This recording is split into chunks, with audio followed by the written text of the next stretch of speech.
define God, they misunderstand God, and every time they use the word God, they cause themselves to have a moment of unconsciousness because they don't have the term defined properly. See? People don't understand these things. These are very deep understandings that come when you get into the study of ontology, semantics. And these are very, very profound subjects. Where does knowledge come from? Where does meaning come from? What is the meaning of meaning? See? How do you create meaning? How do you create value? How do you assign value? How do you analyze or understand the value of different things? This is all part of the science of ontology. See? And for ontology to be useful, it has to be based on reality. It can't be based on simply our own limited intelligence or ideas. So an ontology that's based on the Vedas will give the real value, the real meaning, the real understanding of all these different terms. Because the Vedas are beyond human intelligence. No human being could write the Vedas. And it takes years and years, a whole lifetime of study to understand the Vedas.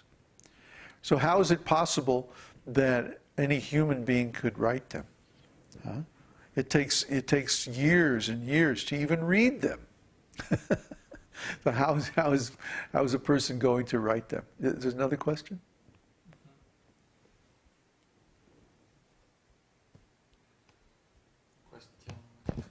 Question from Varun. Babaji, is family a material attachment? If so, Krishna instructs Arjuna to fight to do his duty. Isn't a person's duty in this world to take responsibility of their family? Well, what are you doing with your family? Are you engaging your family in devotional service and spiritual activities? Are you enlightening your family and bringing them all to the platform of pure devotional service? Or are you letting your family attachment drag you down into material concept of life and material engagements? See? Most of the Vedas talk about the three modes of material nature. This is what Krishna says in Bhagavad-gītā. Arjuna asks basically the same question. And he says the Vedas offer material advancement in return for a little bit of karma yoga. That's the device, that's the trick that the Vedas use to engage people in some kind of devotional service. Because that's the only level of devotional service they can understand. Let me make a deal with God. I'll do this little ceremony over here, and then you give me some nice material things. You know, that's why most people approach God. That's why most people engage in religious activities. This is called karma kanda. Most of the Vedas, 90% of the Vedic literature, is about karma kanda. Come on, God, let's make a deal. I'll be nice to you, you be nice to me. I'll scratch your back, you scratch mine. That's a deal. That's business. Karma kanda. Then there's a part of the Vedas that's about upasana kanda. That means a search for self-realization. That's maybe another 4 or 5% of the Vedas. And then finally, there's the Vedanta, which is about bhakti. The Bhakti Shastra is maybe the remaining 5% of the Vedas. Upasana Kanda is mostly Upanishads and Vedanta. But then beginning with Vedanta and Śrīmad-Bhāgavatam, the commentary on Vedanta, then all those final Vedic literatures are about bhakti. And of course, Caitanya-caritāmṛta and all the derivative scriptures of Chaitanya Lila, including the Nectar of Devotion, which is what we're studying now, These are all the bhakti scriptures. These are for people who are beyond material consciousness.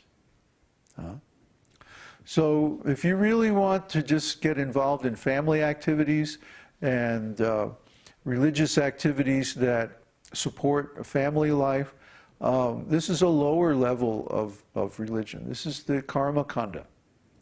But in Śrīmad-Bhāgavatam, Narada Muni chastises Vyasadeva, and he says, you know, you have encouraged the people in material activities in the name of religion. And he says, really, this is very bad.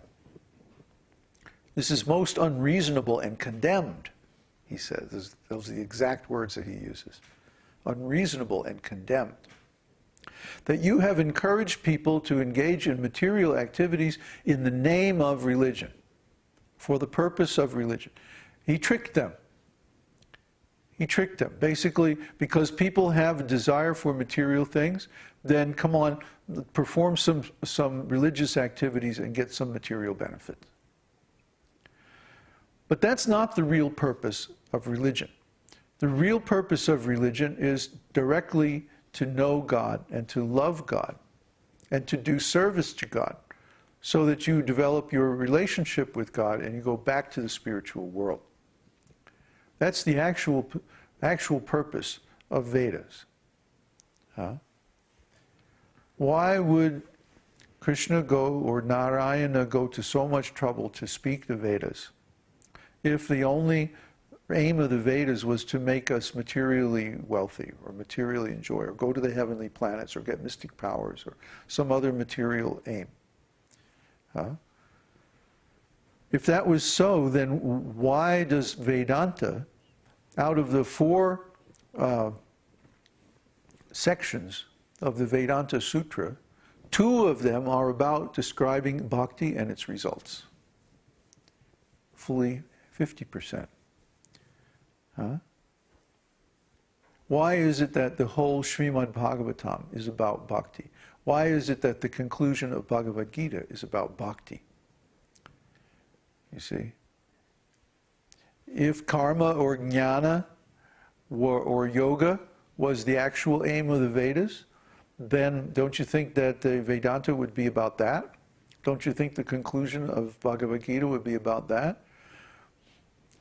Krishna presents the yoga system in Bhagavad-gītā, and Arjuna rejects it. He says, no, I can't practice this. It's too hard for me. If it's too hard for Arjuna, what to speak of us? How are we going to do all that?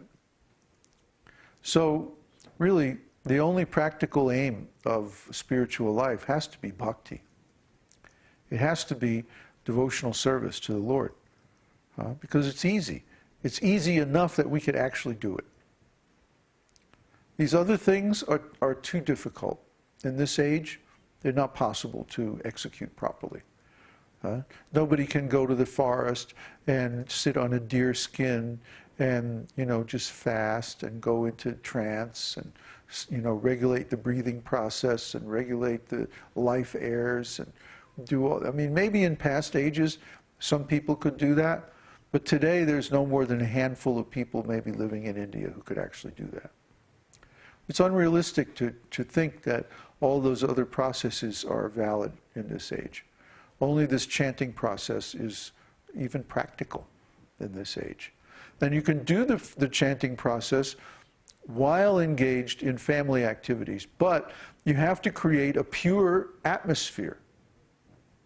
That means everybody in the family has to follow the 4 regulative principles. Everybody in the family has to engage in the chanting process, sankirtan. Everyone should worship the deity. Everyone should take only prasadam. Like that. If you can do that, then the family doesn't become an impediment in your devotional service. But if the family is not willing to do that, then they ultimately have to be given up. Srila Prabhupada took sannyas because his wife wasn't willing to follow the process. This is Srila Prabhupada. Srila Prabhupada is like the world teacher. His wife wasn't willing to follow the process of devotional service. My wives weren't willing to follow the devotional service. That's why I had to give them up. They were unfaithful. So if people have so little integrity in this age, then this becomes a stumbling block on the path of spiritual life. And this has to be given up if you're really serious about attaining perfection. Another question? Yeah, it's 2 hours. I don't know if we're going to continue with the document. Maybe next time we'll continue. There's so many questions. Let's cover that. Okay. Question from Don. So the name Krishna is the ultimate bija? No, no. Krishna is not a bija.